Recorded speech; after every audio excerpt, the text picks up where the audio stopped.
Technology is everywhere. It's an essential part of every American's life.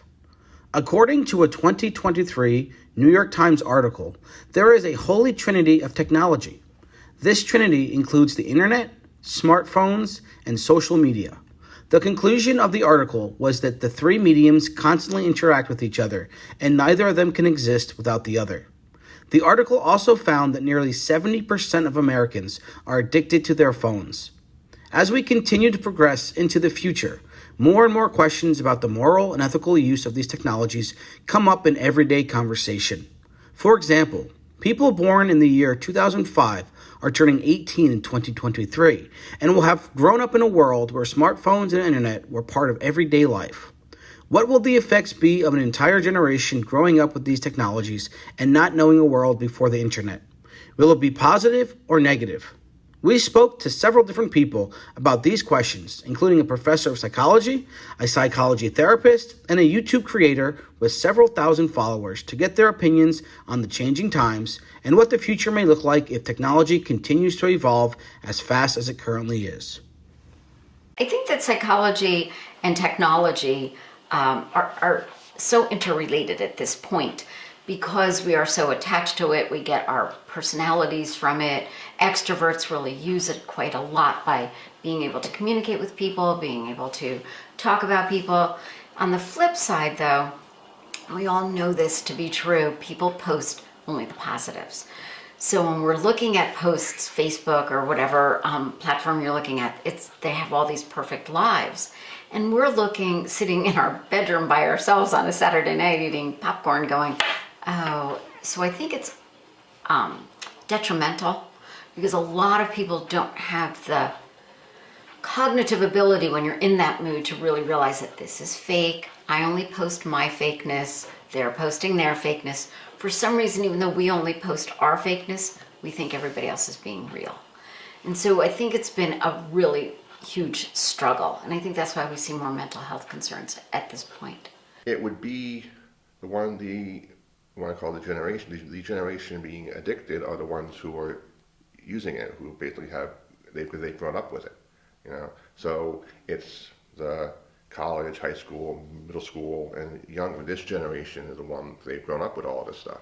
So in regard to addiction, it's the idea that they need this platform or this device to be able to function through their day in some ways.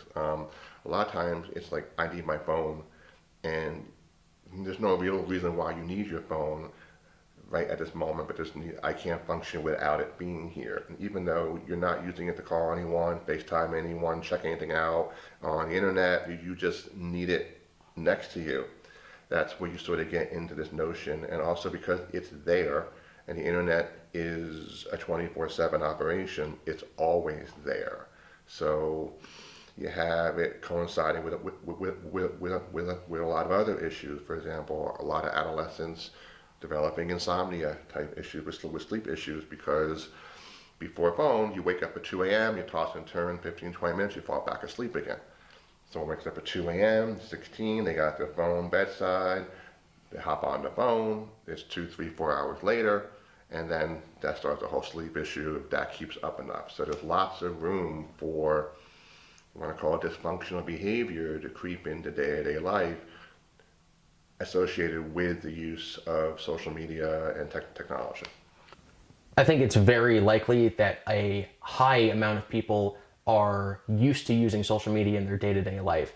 I don't know if the phrase addicted is necessarily appropriate in all of those circumstances. There are definitely people who are addicted to the outrage that they feel when they're online. They need to do something that's called doom scrolling. That's when you're on TikTok or Twitter or anything and you keep scrolling down. You need to see what's said next. And because it's the internet, that supply of messages and videos is endless. And these people just need to continually have their emotions recharged by seeing a positive thing, whether it's a picture of a puppy or a cool update from their favorite celebrity, and then a negative thing, whether it's a police brutality video or just a headline that's spelling doom and gloom for the world. People need to constantly flip-flop between these two to almost seem like it's like charging them up. And I think that the amount of people who do that is scarily high, maybe not the 70% number that you mentioned, but definitely it exists, and those people are both frightening, but the main reason that's frightening is because they're such average people who are falling victim to this. Is this addiction only seen in the younger generation? Or are there signs that addiction to technology is happening in all age groups? If so, is every generation using technology in the same way? Or is there a generational difference in everyday use? I think the generational gap between people born who can remember pre the iPhone and people who were born and raised with tablets in their hands is going to be the biggest generational gap possibly in human history. I think even the adoption of the home computer or using the internet for dial-up and things like that was slower to be adopted than the moment that the iPhone came out and today. I think that it'll almost be impossible for these generations to communicate. One of the biggest changes, I think, since the internet became more prevalent and since people started carrying around smartphones is not only the speed at which news and communication travels, but also the speed in which society shifts through different trends. We now have news headline stories or memes or entire trends, which you could say are things like TikTok dances or things like cool products that everybody has to have and then no one cares about. Those are happening almost on a day-to-day cycle, whereas it used to be that those would last months, if not years at a time before the fad faded. And I think that the generation that's growing up like that, where everything comes and goes extremely quickly and nobody remembers it because there's just too much content to absorb, I think those kids will not be able to relate to the older generations. And I think we're going to get left behind. I think that for baby boomers, we use it very differently. It's a means of communication. It's a way to stay in touch with our family who's widespread or our people we graduated high school with. But we don't believe everything we read. And I'm finding that younger and younger, and especially Gen Alpha, take it at face value. And they just automatically feel that because somebody posted it, it has to be true. And I just actually, while I was waiting, I looked up something, don't even ask why I was looking this up, but I saw something online that said that the Waleses were separated. And I thought, okay, I don't believe that. So instead of saying, oh my gosh, did everybody hear that the prince and princess are separated, I started sort of, so after you leave, I'll be doing more of that. But I think that Gen Alpha, in particular, because they're so impressionable anyway, they don't realize that the Kardashians have not only had so much surgery, but been photoshopped and filtered and everything else, that they believe that's how you're supposed to look and the way you're supposed to dress. So I think there is a difference in how it's used as well as the belief behind it. And that's where I think it's bad. Growing up, I was one of the first generation that had personal computers. So the idea of a computer in a house now is just, yeah, there's a stove and a sink and a computer. It's just that's how it is. There's multiple computers. They're all laptops now. So it's here. It's not going away. It's just, it'll, you know, the social media platforms come and go, but I mean, the actual thing itself is here. It's more of, as you said, more on the micro level of how you can try to mitigate some of the dysfunction that comes along with it. And some of that stuff is already out there. For example, I recommend if you have minors, you can do the parental guards where you can set up, you know, the times when the person when the phone will be active and not active. You can build that into different, you know, applications also. And so that type of stuff I think is of value because it provides the boundaries that perhaps maybe a 15, 16-year-old wouldn't be able to impose upon themselves. Once you get into adulthood, well, then that's a whole different story. It's a matter of, I think, like anything else, an individual recognizing, hey, is this thing I'm doing, is it causing me any distress? Because like a lot of stuff in the world, it's not the thing. It's this thing happens too much or too little.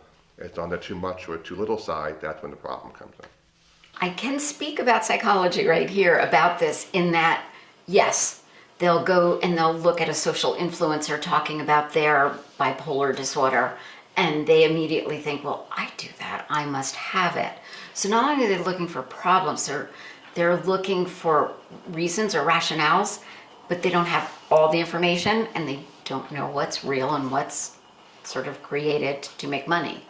So I think that, while WebMD has its purpose, and I made a face, it's very difficult, again, if you're not being taught to critically think and question everything. I think that's the component that's being forgotten in all of this.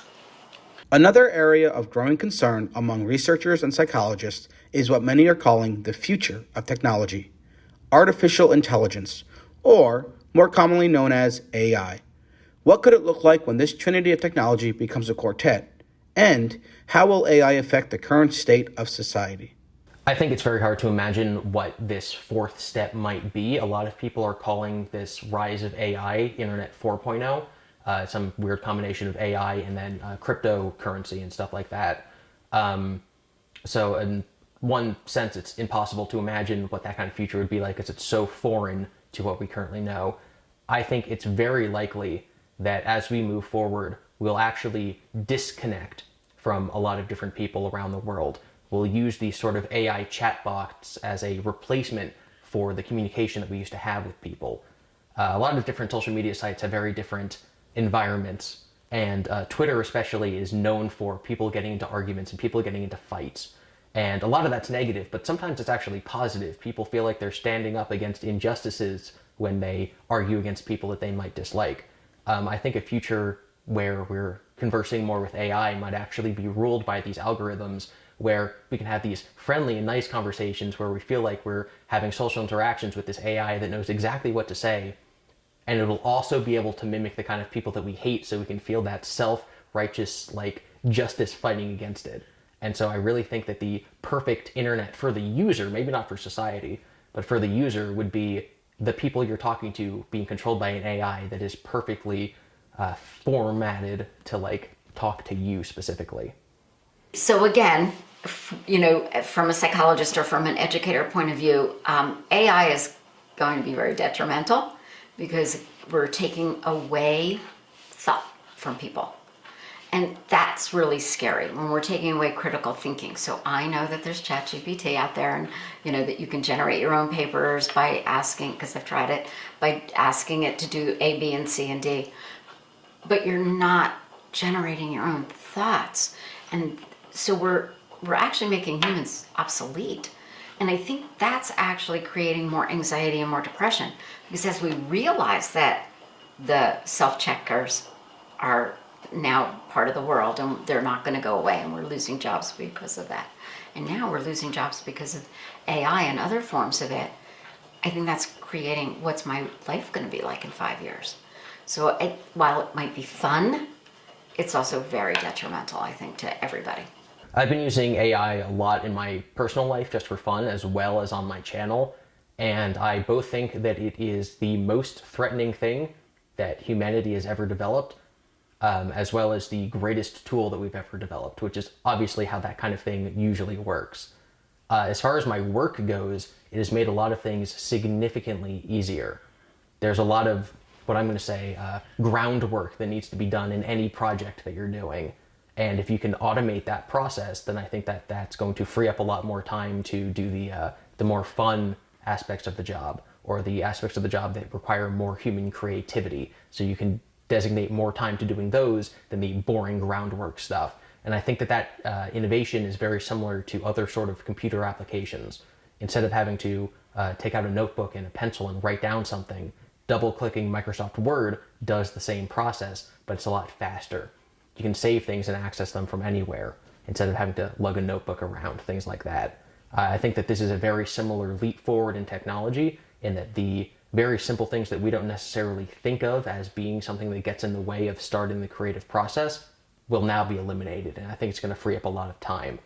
With that said, very similar to social media, a lot of the AI interactions are based on algorithms that we can't see, that we can't understand, and that even the people who developed the algorithms don't fully understand.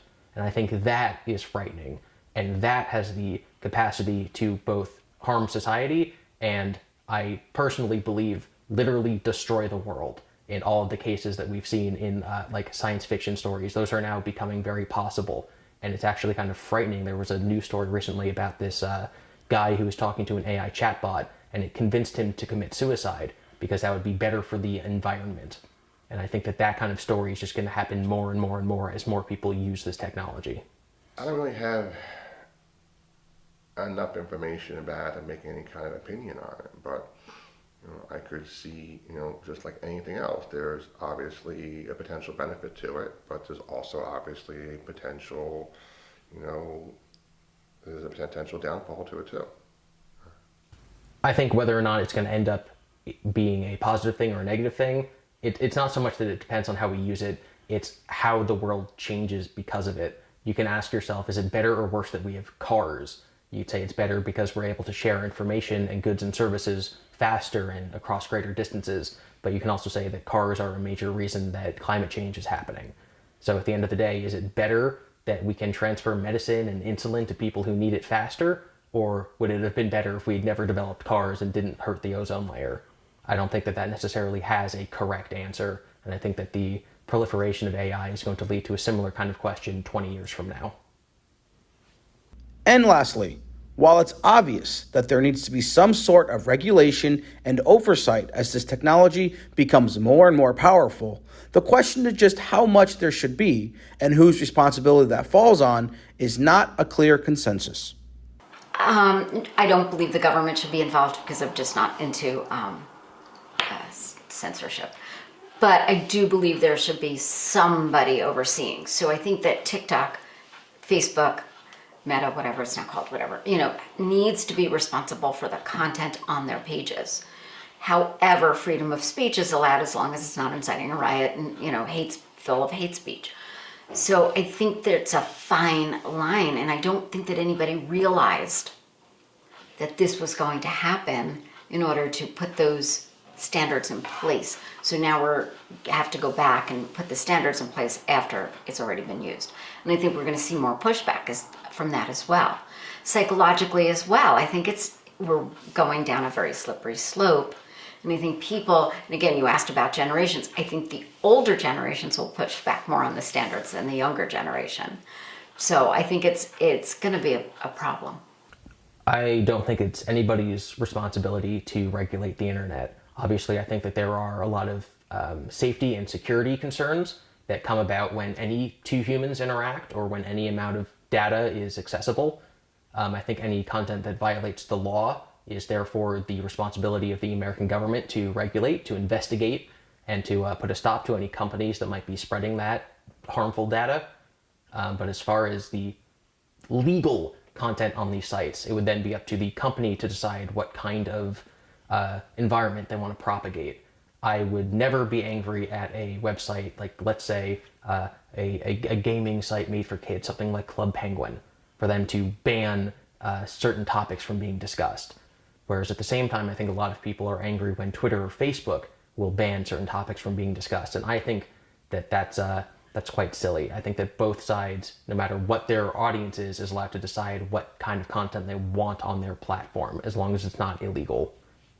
Yeah, I think there has to be some type of guardrails on it, considering how widespread, pervasive, and immediate the information can be. I think there has to be some type of guardrails on it, but then there's a lot of other issues that pop up when you start talking about guardrails. You hear a lot of counter arguments about the First Amendment and freedom of speech and all that. So it's a difficult thing. But one of the things about social media is, pretty much just about anyone can put anything out there, and as long as you have an account, it can go out there. Now, you've seen accounts being blocked and suspended, and so that can happen also, but that happens after the stuff's out there. So that's the hard thing about social media, is that it just is out there. So I think it's incumbent upon the parent or minor and the adult or people in the adult life to recognize there's something about your use of social media. Is it exacerbating another issue in your life, and does that need to get looked at? Like, are you retreating, for example, someone with depression? One sort of common symptom of depression is the person tends to isolate. They self-isolate when they're in a depressive episode. And it's just sort of what a person does. They just want to be alone more. They don't, maybe they call out sick. They don't want to be engaged with that. So I've seen where, social media, whether it be just being on the phone all day and just the application, I've seen where that can magnify the isolation. And also if they're feeling down about themselves, if they're looking at what other people are doing if they feel bad about their career, they're looking at LinkedIn and seeing all these people who look, they're all the VP of this and the VP of that, and then that's another source for them to sort of get on themselves. Their self-esteem is already low. They're going to get themselves more down by thinking, well, look, I'm only this and they're all doing that. So there's a lot of opportunity there for that type of stuff also. So there's just a lot of opportunity there also. So there's lots of ways social media can, get in the way of someone's health if that type of context is there.